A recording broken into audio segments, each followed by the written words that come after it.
প্ৰথমে স্বাস্থ্য, তাৰপিছত সমস্ত, অৰ্থাৎ দেহা থাকিলেহে বেহা। গতিকে নিজৰ স্বাস্থ্যটোৰ প্ৰতি নিজে যত্ন ল'ব লাগিব। কেৱল নিজৰ নহয়, গোটেই আপোনাৰ পৰিয়ালটোৰ প্ৰতি আপোনাৰ দায়িত্ব আছে। আৰু এতিয়া যে আপুনি দেখা পাইছে, এয়া হ'ল মুক্তি যুঁজাৰু জিৰণি ঘৰ, ৰূপনগৰ, গুৱাহাটী, 17/5/2024। ইয়াতে চলি আছে হেল্থ কেম্প, আৰু এইটো অৰ্গেনাইজ কৰিছে নেফটা, অৰ্থাৎ north east film and video' technician association, আৰু in associate with ESIC model hospital, Khanapara. NEFTA সকলোৰে চিনাকি নাম, আৰু এই অৰ্গেনাইজেশ্যনটোৱে প্ৰতি বছৰে এনেকুৱা ধৰণৰ হেল্থ কেম্প আয়োজন কৰে। যিহেতু আমাৰ স্বাস্থ্যটোৰ ওপৰত আমি নিজেই গুৰুত্ব দিব লাগিব আৰু নিজেই যত্ন ল'ব লাগিব, গতিকে এনেকুৱা ধৰণৰ এটা সুন্দৰ অনুষ্ঠান তেওঁলোকে আয়োজন কৰে। আৰু ESICৰ ওপৰত বহু কথা নাজানে, গতিকে কিছুমান কথা জানিবলগীয়া থাকে আমাৰ। গতিকে এই ভিডিঅ'টোত আপোনালোকে জানিব পাৰিব তেওঁলোকৰ পৰা, যাতে ইমাৰ্জেঞ্চি হ'লে কেনেকৈ কি কৰিব, আৰু বিভিন্ন ধৰণৰ কথা এই ভিডিঅ'টোত জানিব পাৰিব। সম্পূৰ্ণ ভিডিঅ'টো চাবলৈ নাপাহৰিব। আৰু এতিয়া প্ৰেছিডেণ্ট ৰাজেন ৰাজখোৱা ককাইদেউৰ প্ৰশ্ন আৰু উত্তৰ হ'ল ডক্টৰ সমীত আহমেদ ছাৰৰ।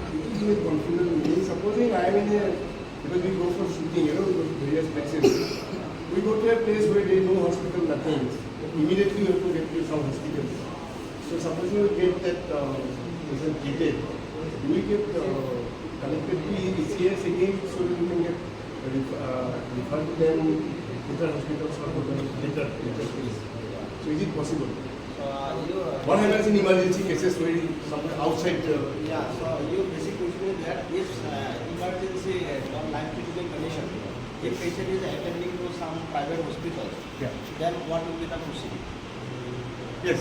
If I am not wrong. Yes, because suppose I was shooting in Lakhimpur, I was shooting somewhere else where ESIC is available. Here it is very good because I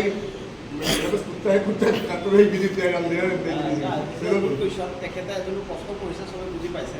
emergency বা life থ্ৰেটেনিং condition যেতিয়া হয়, তেতিয়া আপুনি ক'ত refer ল'ব যাব? তেতিয়া জীৱনটো বচাব নে ৰেফাৰ কৰিব? তাৰ কাৰণে ESI এটা প্ৰভিজন দিছে। এইটো হ'ল ইমাৰ্জেঞ্চি বা লাইফ থ্ৰেটেনিং কণ্ডিশ্যন, য'ত পেচেণ্টৰ সময় নাই। তেনেকুৱা কি কণ্ডিশ্যন? চেষ্ট পেইন, উশাহ-নিশাহত দিগদাৰ হৈছে, কাৰোবাৰ ব্লিডিং হৈ আছে, চিভিয়াৰ এক্সিডেণ্ট হৈ আছে। এনেকুৱা কেছৰ ক্ষেত্ৰত নিয়াৰেষ্ট যি প্ৰাইভেট হস্পিটেল আছে, তাতে আপোনালোকে ট্ৰিটমেণ্ট কৰাব পাৰে। আৰু তাৰ পৰা আপোনালোকে ইমাৰ্জেঞ্চি চাৰ্টিফিকেট ল'ব লাগিব। যেতিয়া ডিচাৰ্জ দিব তাৰ পৰা মানে, আৰু তাত এনেকুৱা নহয় যে প্ৰলং ট্ৰিটমেণ্ট কৰিব। ইমাৰ্জেঞ্চি ট্ৰিটমেণ্ট ধৰক ডক্টৰে ক'লে 2 দিন 3 দিন ষ্টেবল কৰা আপোনাক ছুটি দিব পাৰিম, তেতিয়া আপোনালোকে ESI বা য'ত কৰাই কৰাব।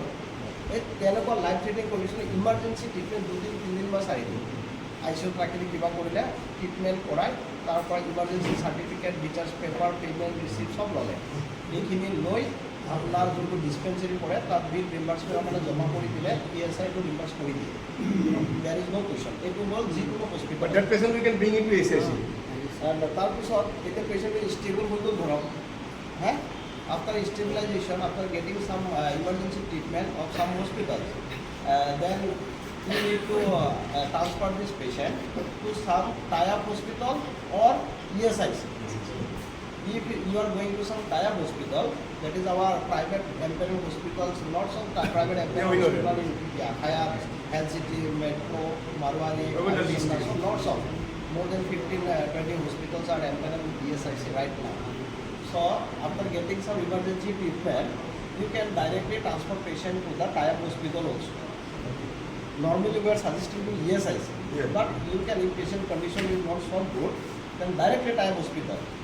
There you need to show your ESI card, and online they will take intimation, give the intimation to the regional office, and there is one doctor SME, she needs to approve that intimation. Then you don't need to go anywhere, whether in Beltola or somewhere else. Online everything will be approved. Okay, thank you. I think clear? Yes, sir. Very good. Okay, thank you. এতিয়া হয়তো আপোনালোকে গম পালে emergency হ'লে ক'ত যাব লাগিব, কি কৰিব লাগিব।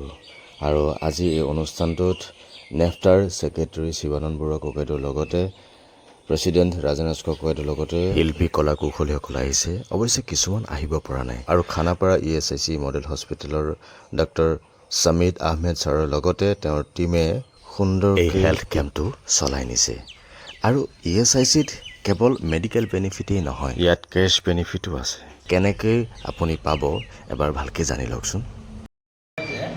ESI to অকল medical benefit, but it is not only medical benefit, ইয়াৰ লগতে আপোনাৰ কেছ বেনিফিটো আছে। বহুতে লৈছে আৰু বহুতে নাজানে। মেক্সিমামে হস্পিটেল বা ডিছপেঞ্চাৰী দেখা পায় অকল মেডিকেল বেনিফিট বুলিয়ে গম পায়। গতিকে knowledge is the biggest difference, চবেই জানে। আমি যিকোনো বস্তুৰ সুবিধা ল'বলৈ হ'লে প্ৰথমতে আজিকালি ইমান সুবিধা আছে, ইউটিউব আছে, গুগল আছে, সদায় এৱাৰনেছ কেম্পৰ দৰকাৰ নাই। তথাপি মই দুই এষাৰ ESIৰ পৰা আহিছোঁ যেতিয়া কৈ আছোঁ যে আপোনালোকে যিকোনো সুবিধা লোৱাৰ আগতে ESI হওক বা বেলেগ কিবা অলপ নলেজ লৈ যাব, তেতিয়া বস্তুখিনি পৰিপাটিটো খুব ধুনীয়াকৈ কম সময়তে বিনা কষ্টত হৈ যাব। ESI বহুত ডাঙৰ বস্তু। আজিকালি ESI আপোনাৰ কেছ বেনিফিট আৰু হেল্থ বেনিফিট দি আছে। হেল্থ বেনিফিটত আমি চবেই জানো যে আমাৰ প্ৰাইমাৰী যিবিলাক ধৰক জ্বৰ, চৰ্দি, সৰু সুৰা বেমাৰৰ কাৰণে আমাৰ ডিছপেঞ্চেৰী আছে। গুৱাহাটীত আপোনাৰ 10খনমান ডিছপেঞ্চেৰী আছে। তেনেকৈ গোটেই অসমত টোটেল আপোনাৰ 26 ডিছপেঞ্চেৰী আছে আমাৰ গোটেই অসমত। শিলচৰ হওক আৰু সেইফালে ডিব্ৰুগড় হওক, মাকুম, দুলীয়াজান, নগাঁও, যোৰহাট, শিৱসাগৰ, এনেকৈ মিলাই শিৱসাগৰত এটা IMP আছে, মানে ইঞ্চুৰেঞ্চ মেডিকেল প্ৰেক্টিশ্যনাৰ। তাত আমি প্ৰফেচনেল দিছোঁ এটা ডিছপেঞ্চেৰী কাম ব্ৰাঞ্চ অফিচ খোলা কাৰণে। এনিৱেজ 26খনমান ডিছপেঞ্চেৰী আছে আমাৰ। যিকোনো জেগাত আমি ডিছপেঞ্চেৰী থ্ৰুত ট্ৰিটমেণ্ট ল'ব পাৰিম। আৰু আমাৰ হস্পিটেল বৰ্তমান 2খন হৈ আছে। এখন হ'ল বেলতলা ESI, এইটো 50 বেডত আছিলে, এতিয়াতো আপগ্ৰেড কৰি 200 বেডলৈকে আমাৰ বিল্ডিং হৈ আছে। যদি কোনোবা গৈছে এতিয়া দেখাই পাইছে বিল্ডিং কনষ্ট্ৰাকশ্যন চলি আছে। এইখন হোৱাৰ লগে লগে বৰ্তমান বেলতলাত নাম শুনাৰ লগে লগে চবৰে এটা টেনশ্যন হৈ গৈছে যে তাত গ'লে 2 দিন টাইম লাগে। এই বস্তুখিনি শেষ হৈ যাব, অলপ ধৈৰ্য ধৰিব লাগিব চবেই। 200 বেডত এইখন হস্পিটেল হৈ আছে। ইয়াত আমি CT স্কেন আৰু বিভিন্ন ধৰণৰ ছুপাৰ স্পেচিয়েলিটিৰ 2এটা OPDৰ ব্যৱস্থা কৰাৰ আমি অপশ্যন ৰাখিছোঁ।